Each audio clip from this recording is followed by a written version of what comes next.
Okay, Assalamualaikum warahmatullahi wabarakatuh. We're from Group 7 and now we're going to do presentation about formative and summative assessment for TESOL courses.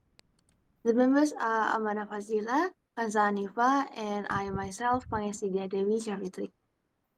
The first explanation will be explained by Kansa. Okay, in the first slide, we are going to introduce the concept of language assessment.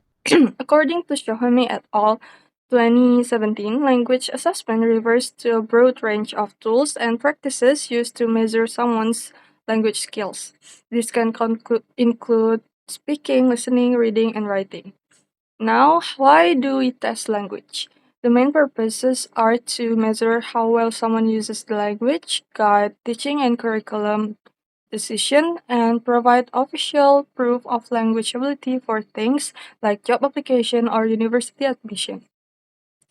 There are three important principles we must consider. Validity, which asks, are we really testing what we think we are? Reliability, which is about how consistent or stable the results are across time or different testers.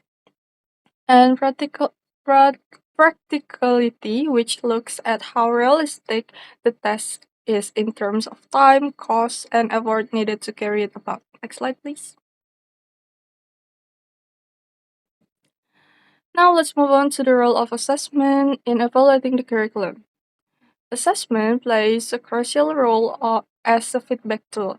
It helps us understand whether the curriculum is effective. For example, if students perform poorly in a certain area, it may indicate that part of the curriculum needed to be improved. Shohami's work also introduced the idea of washback, which is the effect that tests have on teaching and learning.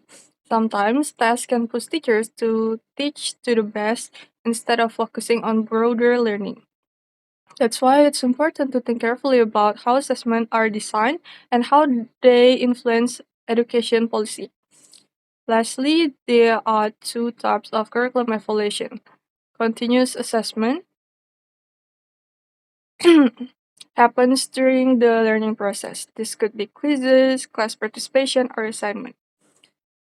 Final stage evaluation, on the other hand, happens at the end, like final exams or standardized tests. Both types give us different but valuable information about the student progress and curriculum effectiveness. Okay, now we're going to formative and summative assessment in TESOL. So, formative assessment is a type of low-stress evaluation that happens during the learning process, and its main purpose is to help both teachers and students see how learning is going. It gives feedback on what students are doing well and what they still need to work on, so teachers can adjust their lessons if needed. In TESOL, examples of formative assessments include classroom discussions, short quizzes, feedback sessions, assessment checklists, and so on. These activities will help students improve while they're still learning. Or then, while for summative assessment is done at the end of a lesson, unit, or course to check on how students improve and learned. And this type of assessment usually has a bigger impact on grades and decisions, like passing a course or moving to a higher level. The examples are final exam, oral presentation, or oral interviews, English proficiency tests like TOEFL, and so on. While summative assessment gives full picture of what students have achieved, they're not meant to help with learning day by day like formative assessment do. Next, we're going into the example of this context. Here, as you can see, is the example of formative assessment. Formative assessments could be peer evaluations of speaking tasks or teacher comments on writing drafts. As you can see from the table, the goal is to help learners improve fluency, pronunciation, and confidence in real time, speaking through structured peer feedback. For the example, students can try to deliver a 1 minute stories, 1 minute talk about the personal experience like my favorite holiday, vacation, or anything in pair or small groups. And after each turn, peers can use the feedback paper to do checklists to give feedback. It is counted as formative because this focuses on progress and not final judgment.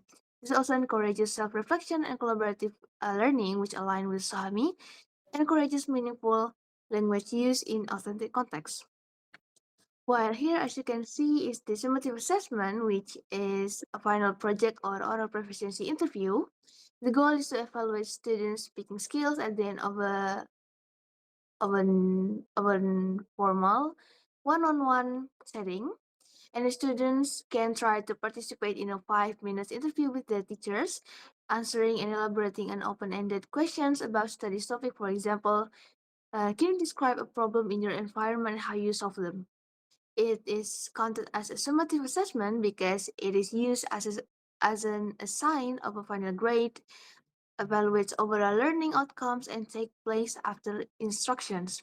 This is also aligned with SOHAMI, which focuses on real-life communication and meaningful language performance. SOHAMI stressed that both types of assessment should align with instructional goals and be based on meaningful language use.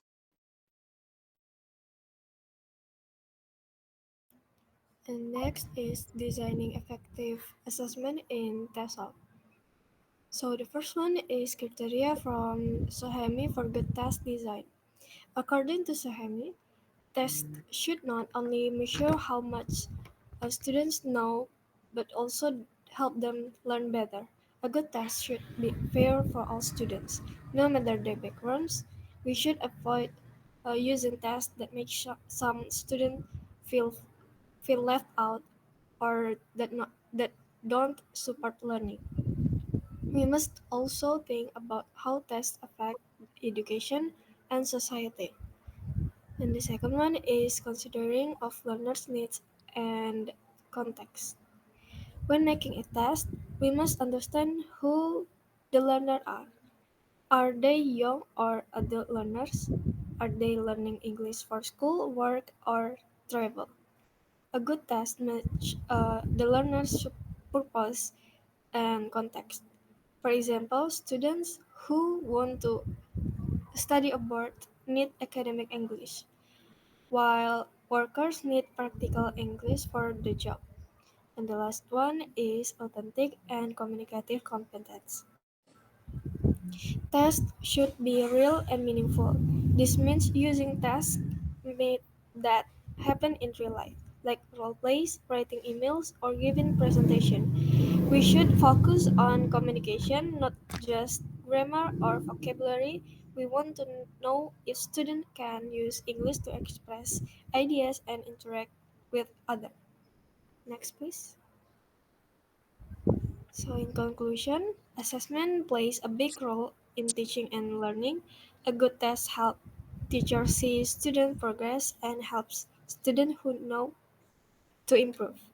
Rubrics should be clear, fair, and match the task. In the end, our goal is to create tests that are meaningful, supportive, and truly show what students can do in English.